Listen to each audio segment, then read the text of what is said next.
tous, bienvenue dans cette nouvelle vidéo. Ce soir, je vais vous présenter un nouveau lieu, les ruines de Naissant. On est dans l'Hérault et on va visiter un château qui date a priori du Xe siècle.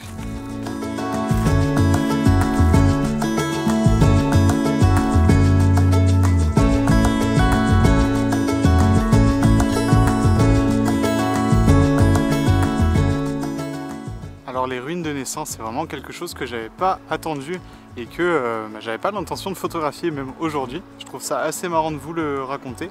En fait, j'étais en voiture, j'avais un endroit, donc une chapelle que je voulais visiter depuis un petit moment, que j'avais mis dans mon GPS pour aller faire le coucher de soleil ce soir. Et finalement, à 15 minutes, en passant par un petit village, j'ai vu cet éperon rocheux au sommet du village avec une jolie tour, une jolie ruine. Donc je me suis arrêté dès que j'ai pu sur le bas-côté pour voir ce que c'était. Et j'ai vu que c'était plutôt accessible, un petit peu du genre à l'endroit où j'étais censé aller à la base. Et je me suis dit pourquoi pas changer mon plan pour visiter cette ruine, sachant qu'elle a beaucoup plus de potentiel étant orientée un petit peu plus vers le coucher de soleil, alors que l'autre, je savais d'avance que pour le coucher de soleil ça allait être un peu compliqué, étant beaucoup plus vers le lever de soleil. Donc ce soir, je peux pas dire que j'ai prévu grand chose sur cet endroit. Je vais laisser un petit peu me porter par le lieu et voir ce que je peux trouver pour le coucher de soleil, et pourquoi pas rester un petit peu plus pour la nuit. Ça va dépendre du temps. Là il fait ciel bleu mais les nuages bougent pas mal parce que on est en pleine Perséide, donc c'est une période où il y a beaucoup de météores dans le ciel, beaucoup d'étoiles filantes, et je me dis que ça pourrait être vraiment chouette de photographier ça et d'immortaliser ce moment.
Pour situer légèrement cette ruine, elle se trouve au niveau du massif du Caroux, dans le Haut-Languedoc. C'est un endroit que je vais être amené à explorer de plus en plus parce que à l'heure où je tourne cette vidéo, c'est pas encore le cas, mais d'ici un mois, je vais changer de maison et je vais me rapprocher encore plus du Haut-Languedoc, et donc ça va devenir un petit peu ma seconde maison. Je vais multiplier beaucoup les sorties dans le Caroux et j'espère aussi découvrir l'Espinouse. C'est le massif qui est un petit peu moins connu que le Caroux, qui est juste derrière et qui est pourtant un petit peu plus haut, et que j'espère découvrir en long, en large et en travers. Mais pour le moment, on va plutôt rester sur la ruine.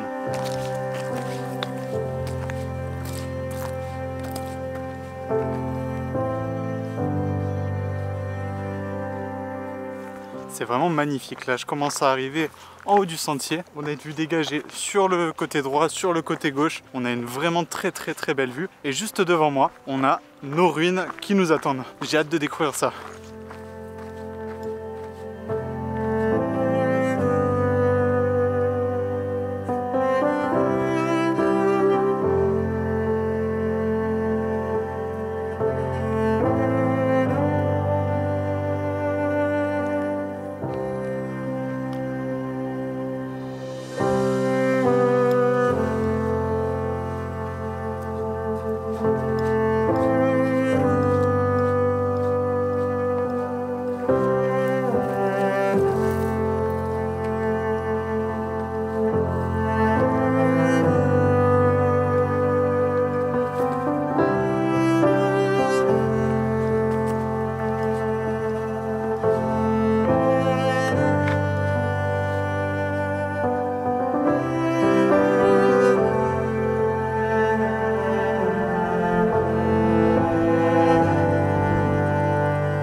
Et nous voilà enfin arrivés aux ruines de Néran.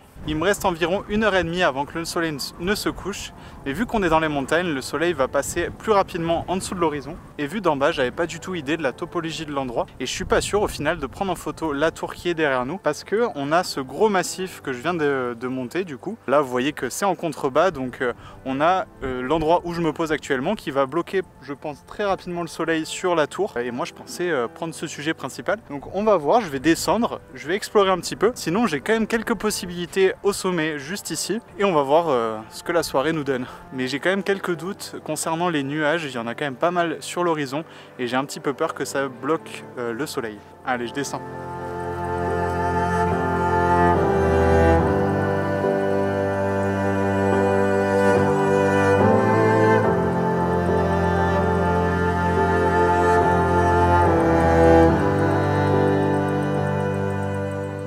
Je suis en train de me diriger pour essayer de trouver une composition plutôt en direction du coucher de soleil. Donc j'essaie de me placer plutôt derrière la tour pour avoir mon coucher de soleil derrière moi, pour je pense maximiser les chances d'avoir une jolie couleur dans le ciel.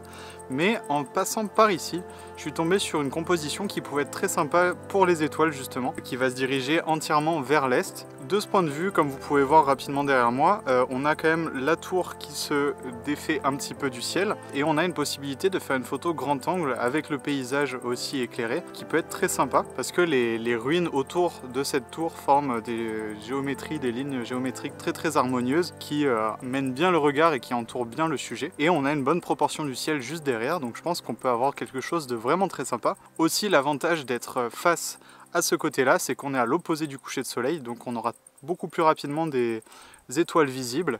J'ai pas envie de passer ma nuit ici parce que demain je dois me réveiller assez tôt et j'ai encore toute la route pour rentrer chez moi, la petite rando, tout ça, donc j'ai pas envie de rentrer chez moi à 3 h du mat. Donc l'avantage, c'est que la nuit noire sera déjà beaucoup plus présente à l'est qu'à l'ouest parce que le soleil viendra se coucher de ce côté-là.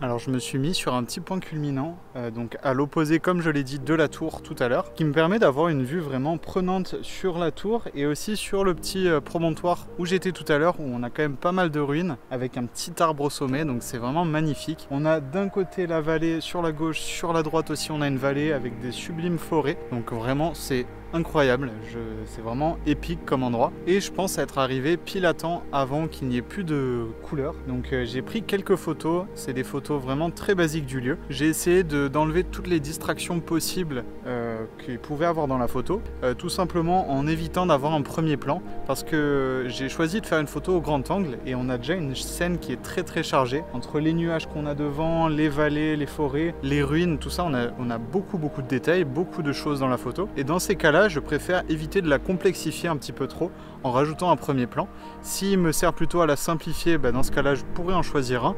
Par exemple, en me baissant beaucoup, je pourrais éliminer pas mal des ruines, tout ça, et peut-être simplifier la photo, mais là je trouve pas de premier plan qui me convienne entièrement. Donc là j'ai choisi d'éviter tout premier plan, de me concentrer sur donc ces vallées et tout le paysage qui est devant moi. D'où je suis placé, j'ai plusieurs lignes directrices qui viennent mener le regard vers notre tour et vers notre promontoire qui est au centre de mon image, qui reste mes deux sujets principaux. Et ces lignes, c'est assez rare que je les incorpore dans mes photos, mais ce sont tout simplement les sentiers qu'il y a dans ce château, qui viennent par la gauche et par la droite de ma photo, et viennent s'insérer au centre par la suite. Sur cette photo, on est très loin de la photographie abstraite, mais c'est un type de photographie que j'aime tout autant.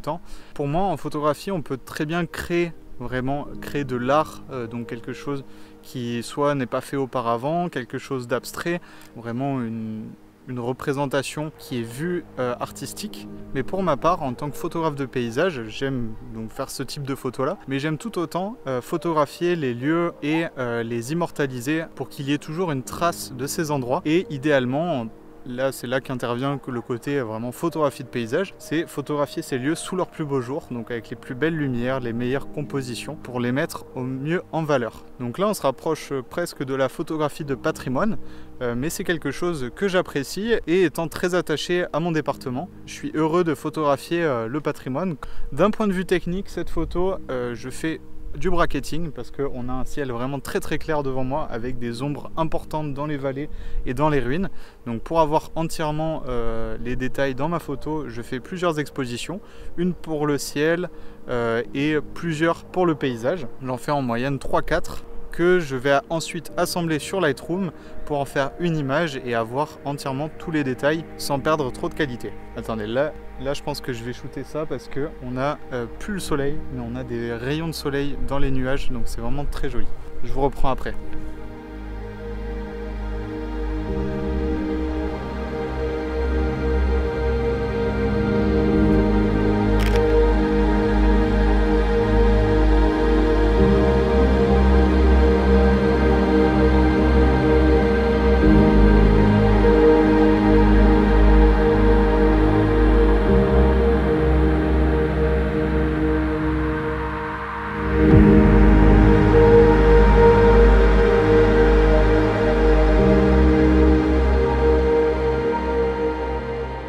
De me dire que ça sent bon aussi pour le coucher de soleil parce que j'ai l'impression que la bande à l'horizon est dégagée et possiblement on aura vraiment un très beau coucher de soleil. Je profite de ce moment d'attente pour vous dire que mon calendrier 2024 est déjà en vente sur Ulule. C'est une collection de 12 images que j'ai pris tout au long de l'année passée. Donc si vous voulez soutenir la chaîne et avoir un petit objet pour Noël à offrir ou pour vous-même pour l'an prochain, pour organiser un petit peu votre année, pouvoir écrire tous les événements importants, n'hésitez pas à me soutenir en allant sur le Ulule, je vous mets le lien en description. Et si jamais vous n'avez pas le budget pour acheter un calendrier, si vous voulez quand même me soutenir, n'hésitez pas à partager la campagne autour de vous et à donner cette idée à vos proches. Et je vous remercie par avance.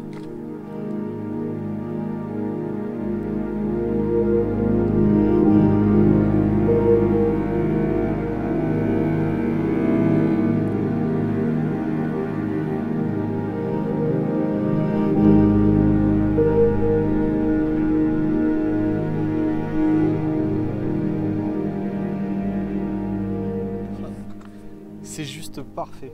Wow. On a les rayons de soleil, on a le soleil qui éclaire notre scène mais légèrement. Ça fait vraiment un rayon dans la vallée, c'est vraiment très beau. Je suis trop content. Faut juste que pas que je foire techniquement, mais sinon c'est vraiment cool. Donc AF9, ce qui est chouette, c'est que en plus le soleil forme une étoile et je trouve ça assez joli quand on est face au soleil, que si on arrive à le placer, de le faire vraiment en forme étoile. Donc l'étoile peut varier vraiment entre les objectifs et du coup la profondeur de champ qu'on met. Plus on la met loin, plus l'étoile normalement est forte. Et là, F9, elle est suffisamment bien. Et de toute manière, j'ai pas envie d'aller plus loin parce que sinon je vais perdre un petit peu en netteté sur le reste. Donc je vais quand même par sécurité faire des photos avec mon doigt sur le soleil pour le paysage. Donc je prends une photo pour le ciel. Et après je fais un bracket sur le paysage sans le soleil parce que sinon on va avoir des reflets dans la photo et je trouve pas ça très joli.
Allez, les lumières sont finies. J'ai eu vraiment de très très belles lumières jusqu'au bout. Avec même les nuages qui se colorent pas mal. Et un halo orange au rouge qui est vraiment magnifique.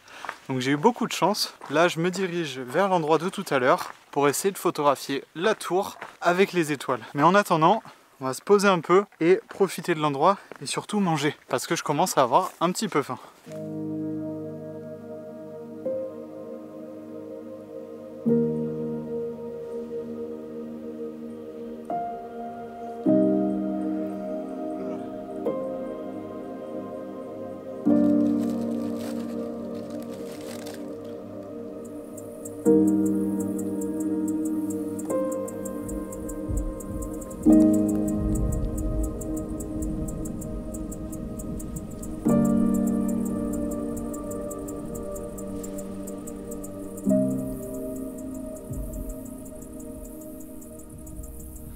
Bon, les photos des étoiles, c'est un complet échec. Malheureusement, les nuages se sont pas mal décalés et sont venus se mettre dans ma composition et du coup, ça allait bloquer dans tous les cas les étoiles, donc j'ai pas attendu plus longtemps. Je suis quand même, il est quand même presque 10 heures et je suis toujours là. Mais j'ai pas voulu plus me fatiguer en attendant au cas où il y ait une éclaircie parce que là, je vois qu'il y a vraiment une énorme masse nuageuse qui arrive au-dessus du château et je préfère rentrer chez moi et me reposer. Je peux quand même garder cette idée en tête parce que je pense que la composition fonctionne bien et peut-être au lever de soleil par contre ça pourrait être vraiment quelque chose de très joli. Bref, moi je vais arrêter la vidéo ici. J'espère que cette vidéo vous aura plu. N'hésitez pas à me faire vos retours en commentaire, je les lirai tous et ça me fait toujours très plaisir de voir vos retours. N'oubliez pas d'aller voir le lien en description pour mon Ulule et d'ici la prochaine vidéo, moi je vous dis ciao.